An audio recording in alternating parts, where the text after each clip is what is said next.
GoNat 2025, 13th and 14th of September, SS Convention, Shamshabad.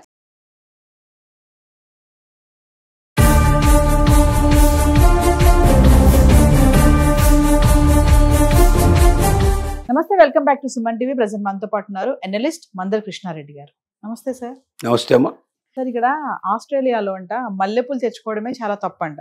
మరి మలయాళ నటి నవ్య నాయర్కి ఎదురైనటువంటి చేదు అనుభవం 1,14,000 జరిమానా మల్లెపూలు తీసుకొచ్చినందుకు. బయోసెక్యూరిటీ చట్టాలంట. ఒక్కసారి వాటి గురించి మాట్లాడుకుంటే అసలు ఎందుకు మల్లెపూలు తీసుకెళ్తేనే ఇంత జరిమానా వేశారంటే అక్కడ ఉన్నటువంటి బయోవర్సిటీ చట్టాలంటే ఏంటి సార్? అసలు 3 మల్లెపూలకి 1,14,000 రూపాయలు అనేది కొత్తగా వింటున్న విషయం ఇది.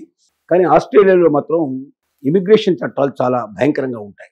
ఇతర దేశాల నుంచి వచ్చేటువంటి వ్యక్తుల యొక్క ఆరోగ్య పరిస్థితి, ఇతర దేశాల నుంచి తెచ్చేటువంటి వస్తువులకు సంబంధించింది ఏమాత్రం హానికరంగా ఉన్నా, ఆ దేశంలో ఏదైనా ఇవాటికి ఇబ్బంది పెట్టేదైనా, ఫ్యూచర్లో ఇబ్బంది కలిగించేదైనా అలాంటి వస్తువులన్నింటినీ కూడా వాళ్ళు పూర్తిగా బ్యాన్ చేశారు.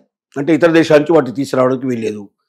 అవి తీసుకురావాలంటే దాని మార్గం వేరుగా ఉంటుంది. అంటే దాన్ని ప్రత్యేకంగా వేరే ఓడల లోపల కొరియర్ లోపల పంపించే ఏర్పాటు ఉంటుంది. దానికి పూర్తి టెస్ట్ అన్ని చేసి ఆ టెస్టుల్లో అది ఏ రకంగా కూడా మనకు హామ్ కాదు అని చెప్పి నిర్ణయించిన తర్వాత అలాంటి వాటికి సర్టిఫికేట్తో సహా పంపించే ఏర్పాట్లు వేరుగా ఉంటాయి.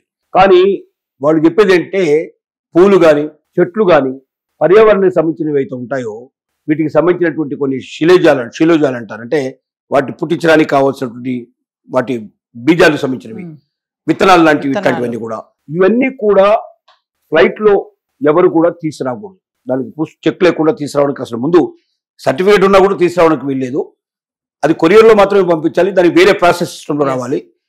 ఇది వచ్చినట్టయితే మా దేశంలో ఉండేటువంటి చెట్లకి, మా దేశంలో ఉండే పువ్వులకి వీటికి సంబంధించిన జబ్బులు అంటుకునే అవకాశం ఉంటుంది. ఇవి గాలి ద్వారా ప్రయాణం చేయొచ్చు, ఇంకో రకంగా ప్రయాణం చేయొచ్చు. ఆ జబ్బుల వల్ల మా దేశంలో ఉండేటువంటి మొత్తం పర్యావరణం అంతా దెబ్బతింటుంది అనేది వాళ్ళ వాదన. వాళ్ళ దేశం యొక్క రూల్ అది. కానీ ఈ నవ్య నాయర్కి ఈ విషయాలు ఏమీ తెలియదు. ఆవిడ కొచ్చిన్లో బయలుదేరింది, మెల్బోర్న్కి వెళుతోంది. అక్కడ ఏదో ఓనం ఫంక్షన్లో పార్టిసిపేట్ చేయడానికి వెళుతుంటాను. వాళ్ళ నాన్నగారు ప్రేమగా ప్రియంగా కొని మల్లెపూలు ఇచ్చారు. వాటిని ఆవిడ బ్యాగులో పెట్టుకుంది. అక్కడికి వెళ్ళాక పెట్టుకుందాం, ఓనంలో ఫంక్షన్లో పెట్టుకుందాం అని చెప్పి బ్యాగులో భద్రంగా పెట్టుకుంది. వాళ్ళు దిగిన తర్వాత మొత్తం టోటల్గా చెక్ చేస్తారు. మన సామాన్లో ప్రతి వస్తువును చెక్ చేస్తారు. వాళ్ళ దాంట్లో అంతా దాన్ని వెంటనే ఒక యంత్రం ఉంటుంది. ఆ యంత్రంలో కానీ మన దగ్గర కూడా ఇండియాలో కూడా పంపించినప్పుడు చూపించేటట్టు ఉన్నాయి కదా, ఆ చెక్ చేస్తుంది. ఆ యంత్రంలోకి వెళ్ళంగానే ఒక్కొక్కటి చెక్ అవుతూ వెళ్తుంటుంది. ఆ చెక్ లోపల ఈ మల్లెపూలు కనపడ్డాయి. వెంటనే దాన్ని ఆపేశారు. ఆవిడ పిలిపించారు. ఈ మల్లెపూలు తీసుకొచ్చేది గాను 1,14,000 రూపాయలు మీ మీద జరిమానా వేస్తున్నాము.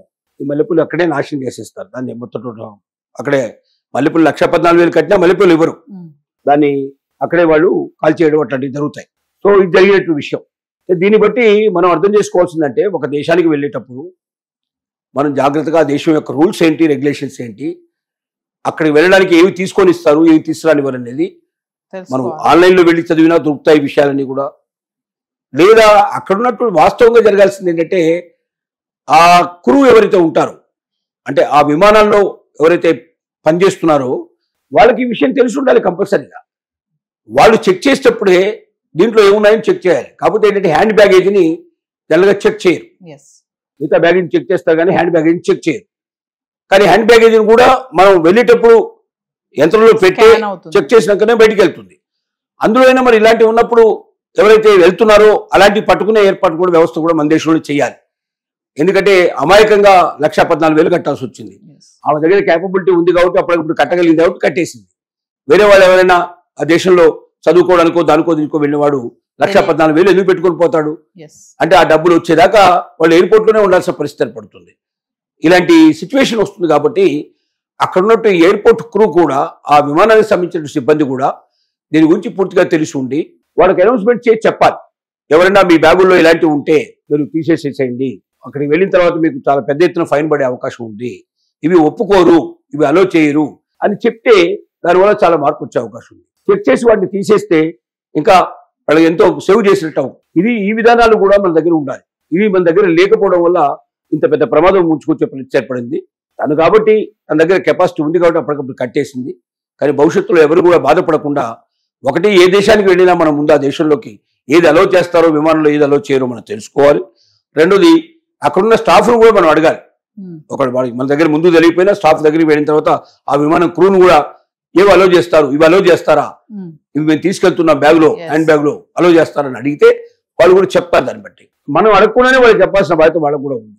ఈ జాగ్రత్తలు మన ఇండియాలో తీసుకుంటే తప్పనిసరిగా భవిష్యత్తులో ఇలాంటి ప్రమాదాలు రాకుండా జాగ్రత్త పడే అవకాశం ఉంటుంది. అంటే సార్ దేశాలకి ఇలాంటి భయాలు కూడా ఉంటాయి కదా సార్. ఇప్పుడు చూడండి, మల్లెపూల వల్ల అక్కడ ఏమన్నా మళ్ళీ ఇన్ఫెక్షన్ రావచ్చు అన్న అట్లా అంత ఆలోచించారు అంటే ఇవి కూడా ఉంటాయి కదా సార్ నిజంగానే. ప్రతి దేశానికి డిఫరెంట్ గా ఉంటాయి ఇవి. కొన్ని దేశాల లోపల మనం నాన్ వెజిటేరియన్ ఐటమ్స్ తీసుకెళ్ళడానికి అలౌ చేయరు. ఇప్పుడు యూఎస్ కి పికిల్స్ తీసుకుపోవడానికి అవకాశం కల్పించట్లేదు. పికిల్స్ కూడా బంద్ చేస్తున్నారు. మీరు పికిల్స్ దీంట్లో తీసుకురావడానికి వీల్లేదు, ట్యాక్స్ పే చేసి దాన్ని సపరేట్ గా తీసుకోండి, అది కరెక్టో కాదు కూడా చెక్ చేసే యంత్రాల్లో చూసి చెక్ చేసిన తర్వాత తీసుకురండి, మా దేశంలోకి ఏ రకమైన రోగాలు మేము ఒప్పుకోము అనే పరిస్థితి. కాబట్టి ప్రతి దేశానికి కొన్ని వాళ్ళకి సంబంధించినటువంటి వాళ్ళు కొన్ని జీవోలు ఉంటాయి, కొన్ని దాని ప్రకారం వాళ్ళు చెప్పేటువంటి నిబంధనలు ఉంటాయి. ఆ నిబంధనలన్నీ తెలుసుకొని మనం వెళితే మనం ఇంకా సేఫ్ గా ఉండే అవకాశం ఉంటుంది. మన దేశంలో లాగా ఏది పడితే అది మనం చేయడానికి అక్కడ అంత స్వేచ్ఛ ఉండదు.